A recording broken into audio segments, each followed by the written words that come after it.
Welcome back to the channel. Now today I'm opening up about something that can feel painful and confusing. When your autistic child doesn't respond to you in ways that you expect. So if you've ever called their name and got radio silence, like reached out and felt ignored, this video is for you. And I want you to know that you're not alone. And there's more going on beneath the surface that meets the eye. First, let's shift the narrative. Not responding doesn't mean not connecting. Neurodiverse children often experience sensory input differently. Sounds, voices, even emotions can feel overwhelming or hard to interpret. There could be many reasons why your child isn't responding. There could be sensory processing challenges. Your voice might get drowned out by, background noise or just internal sensory overload. There could be delayed processing. They may hear you, but they may need more time to interpret and react.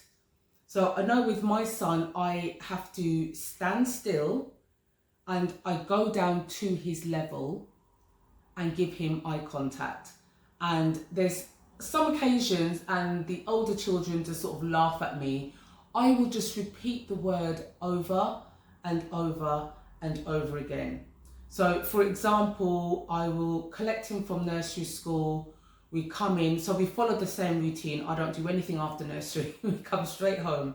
So I come in and I stand at the porch, and normal practice is we remove our shoes, okay?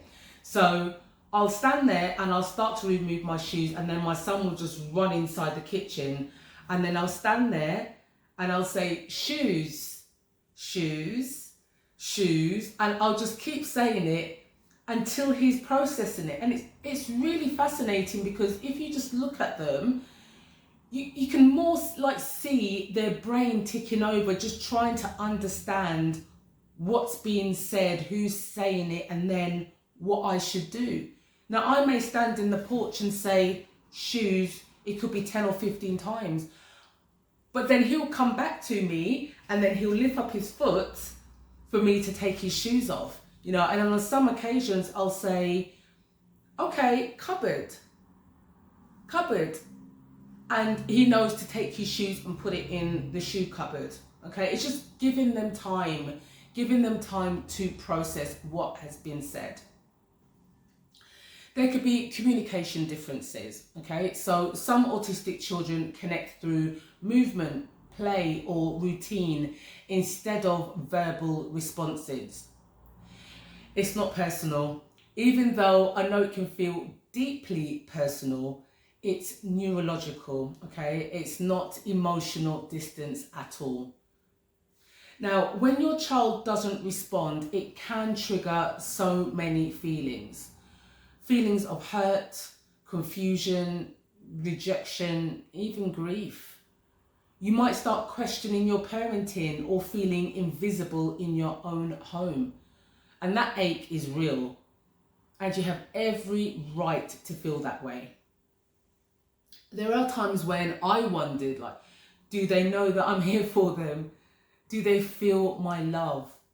And let me tell you, the answer is yes, they absolutely do. But we have to learn to know how to speak in their language, not just ours, okay?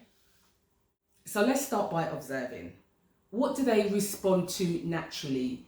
So maybe it's music, movement, lights, textures, or even silence. Then let's enter their world. If they're lining up toys, for example, line them up with them. If they're spinning in circles, spin too. If they're non-verbal, just like my son, find patterns in their gestures, expressions, or routines. Now, here are a few things that you can try. So use their name sparingly and calmly. Avoid calling out with unnecessary urgency, okay? Now, pair language with visuals. I've spoken a lot on this channel in nearly every video about visuals. It's so important, okay? Use gestures or touch if your child can tolerate that, okay?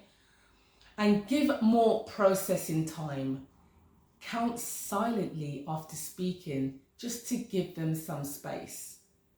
Celebrate any form of connection. You know, it could be eye contact, it could be, you know, proximity, repetition, shared focus. These are all wins. It's not about forcing a response, it's about building that bridge.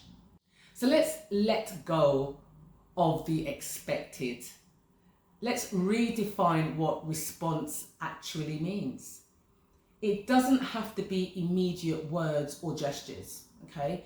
It can be quiet, comfort, a small shift in gaze, or even choosing to stay near you.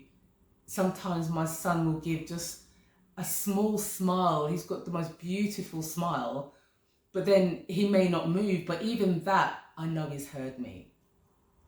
Sometimes, you know, the most powerful connections aren't spoken words, they're felt, and your child feels you, even if they can't show it the way that you're used to, okay? Now, if this gave you comfort or insight, share it with another parent or carer who might be struggling in silence. Drop a comment below, you know, what does connection look like for your child? Let's fill the space with stories that redefine love and response. And if you want more videos like this filled with warmth, real talk and gentle strategies, make sure you subscribe and join our growing community of parents who lead with heart. You don't have to do this alone, okay? Your presence speaks volumes, even in silence. Now, if you'd love to have a conversation with me, I'm offering a free consultation. You can do that by clicking on the link in the description below.